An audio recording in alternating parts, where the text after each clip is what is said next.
இது சார்ந்த கருத்தை நம்மோடு பகிர்வதற்காக மூத்த பத்திரிகையாளர் திரு துக்ளக் ரமேஷ் நம்மோடு இணைப்பில் இருக்கிறார். அவரோடு பேசலாம். சார் வணக்கம். ராமதாஸ் அன்புமணியை கட்சியிலிருந்து நீக்குவதாக அறிவிப்பை வெளியிட்டிருக்கிறார். இது கூட்டணி சார்ந்த பேச்சுவார்த்தைகளிலும் கூட இது ஒரு சிக்கலை ஏற்படுத்தக்கூடிய அறிவிப்பாக இருக்கும் அப்படின்னு நினைக்கிறீங்களா? நிச்சயமாக பாட்டாளி மக்கள் கட்சி இப்போ ஏற்கனவே இரு பிரிவுகளாக பிரிந்து நின்றிருந்தது. அது ஒட்டுமா ஒட்டாதா என்று எல்லோரும் எதிர்பார்த்து கொண்டிருந்தார்கள். அரசியல் இயக்கங்கள் மத்தியிலும் அந்த எதிர்பார்ப்பு இருந்தது. பத்திரிகைகள், அரசியல் விமர்சகர்களும் எதிர்பார்த்திருந்தார்கள். கடைசியில் அது ஒட்டாத நிலைக்கு போய்கொண்டிருக்கிறது என்பதைத்தான் இன்றைக்கு டாக்டர் ராமதாஸ் அவர்கள் எடுத்திருக்கக்கூடிய அதிரடி நடவடிக்கை என்பது உணர்த்துகிறது.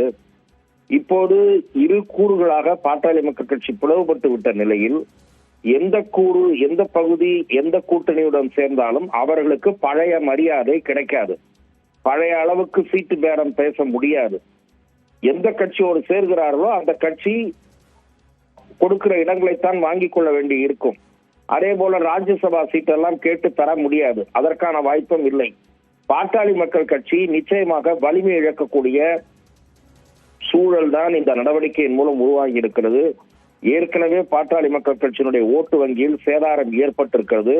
இப்போது பாட்டாளி மக்கள் கட்சி பழைய வலிமையுடன் பேரம் எந்த கட்சியிடமும் பேச முடியாத நிலை உருவாகி இருக்கிறது.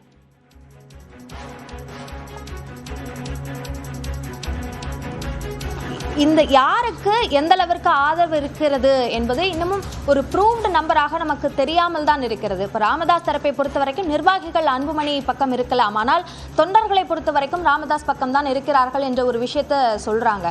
ஆனால் அன்புமணி தரப்பு அதற்கு மாற்றான கருத்தை சொல்றாங்க. அப்போ எந்த அடிப்படையில் கூட்டணி சார்ந்த அந்த முடிவை எடுக்கக்கூடிய கட்சிகளோ அல்லது மக்களோ முடிவெடுப்பாங்க? நிர்வாகிகள் பலர் டாக்டர் அன்புமணியின் பக்கம் இருக்கலாம். ஆனால் வன்னியர் சங்கத்தை சேர்ந்தவர்கள், பாட்டாளி மக்கள் கட்சியினுடைய ஆதார பலமாக இருப்பது வன்னியர் சங்கம். ஆகவே ஊரில் இருக்கக்கூடிய, கிராமங்களில் இருக்கக்கூடிய பெரியவர்கள் வன்னியர் சமூகத்திற்காக தொடர்ந்து பாடுபட்டு வந்தவர் டாக்டர் ராமதாஸ் என்கிற முறையில் அவருக்கு தான் ஆதரவளிப்பார்கள்.